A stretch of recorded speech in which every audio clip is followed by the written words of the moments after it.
How God sees the Jews and Israel. From a biblical perspective, how God instructs Gentiles to act toward Israel and Jews. Reference, the King James Version. By Zeph E. Daniel. I will make this brief and basically repeat what the scriptures say about Israel and the Jews. How God deals with the Jewish people. Everlasting covenant. God established an unconditional covenant with Abraham and his descendants, promising that Israel would remain his people forever. Genesis 17 verse 7.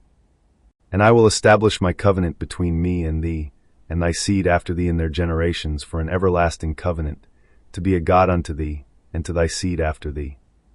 Disciplined yet preserved. Although God disciplined Israel through exile and hardship for disobedience, he promised never to destroy them completely or break his covenant. Jeremiah 30 verse 11, Leviticus 26 verses 44 to 45. For I am with thee, saith the Lord, to save thee. Though I make a full end of all nations whither I have scattered thee, yet will I not make a full end of thee. But I will correct thee in measure, and will not leave thee altogether unpunished. Jeremiah 30 verse 11. And yet for all that, when they be in the land of their enemies, I will not cast them away, neither will I abhor them, to destroy them utterly, and to break my covenant with them. For I am the Lord their God. But I will for their sakes remember the covenant of their ancestors, whom I brought forth out of the land of Egypt in the sight of the heathen, that I might be their God. I am the Lord.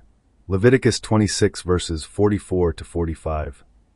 Regathering and restoration. Scriptures foretell a ultimate regathering of the Jewish nation back to their land and a spiritual restoration. Ezekiel 36 verses 24 to 28, Jeremiah 31 verses 31 to 34. For I will take you from among the heathen, and gather you out of all countries, and will bring you into your own land. Then will I sprinkle clean water upon you, and ye shall be clean. From all your filthiness and from all your idols will I cleanse you. A new heart also will I give you, and a new spirit will I put within you. And I will take away the stony heart out of your flesh, and I will give you an heart of flesh.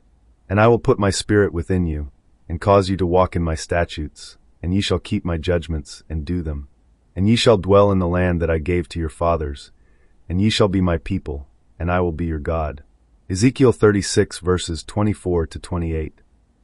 Behold, the days come, saith the Lord, that I will make a new covenant with the house of Israel, and with the house of Judah, not according to the covenant that I made with their fathers in the day that I took them by the hand to bring them out of the land of Egypt, which my covenant they break, although I was an husband unto them, saith the Lord.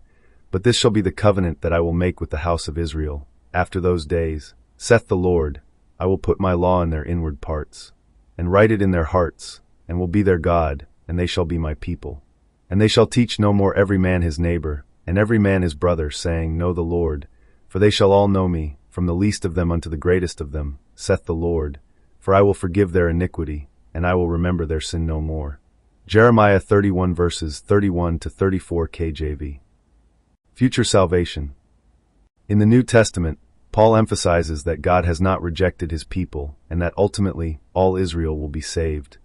Romans 11 verses 1 to 2, Romans 11 verses 25 to 26.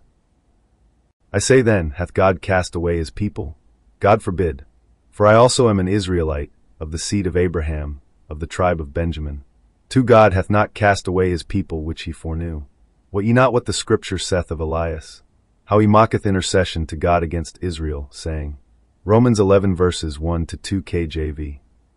For I would not, brethren, that ye should be ignorant of this mystery, lest ye should be wise in your own conceits, that blindness in part is happened to Israel, until the fullness of the Gentiles be come in. 26. And so all Israel shall be saved, as it is written, There shall come out of Shaun the deliverer, and shall turn away ungodliness from Jacob. Romans 11 verses 25 to 26 KJV. How Gentiles are to treat the Jewish people. Blessing and respect. God promised Abraham, I will bless those who bless you, and whoever curses you I will curse. Genesis 12 verse 3. And I will bless them that bless thee, and curse him that curseth thee, and in thee shall all families of the earth be blessed. Genesis 12 verse 3 KJV. Avoid pride and arrogance. Non-Jewish believers are instructed not to look down on Israel, as Gentiles are spiritually grafted in to the cultivated olive tree of Israel's covenant heritage. Romans 11 verses 17 to 20. And if some of the branches be broken off, and thou, being a wild olive tree, wert grafted among them, and with them partakest of the root and fatness of the olive tree, boast not against the branches. But if thou boast, thou bearest not the root, but the root thee. Thou wilt say then, the branches were broken off, that I might be grafted in. Well, because of unbelief they were broken off, and thou standest by faith. Be not high-minded, but fear. Romans 11 verses 17 to 20 KJV. Show mercy and support. Gentiles are encouraged to share material blessings with the Jewish people in gratitude for receiving spiritual blessings through them. Romans 15 verse 27, and to pray for the peace of Jerusalem. Psalm 122 verse 6. Pray for the peace of Jerusalem. They shall prosper that love thee. Psalm 122 verse 6 KJV. Provide comfort. The prophetic call to Gentiles includes offering comfort and support to God's people. Isaiah 40 verse 1. Comfort ye my people, saith your God. Isaiah 40 verse 1 KJV. Hopefully this will bless you.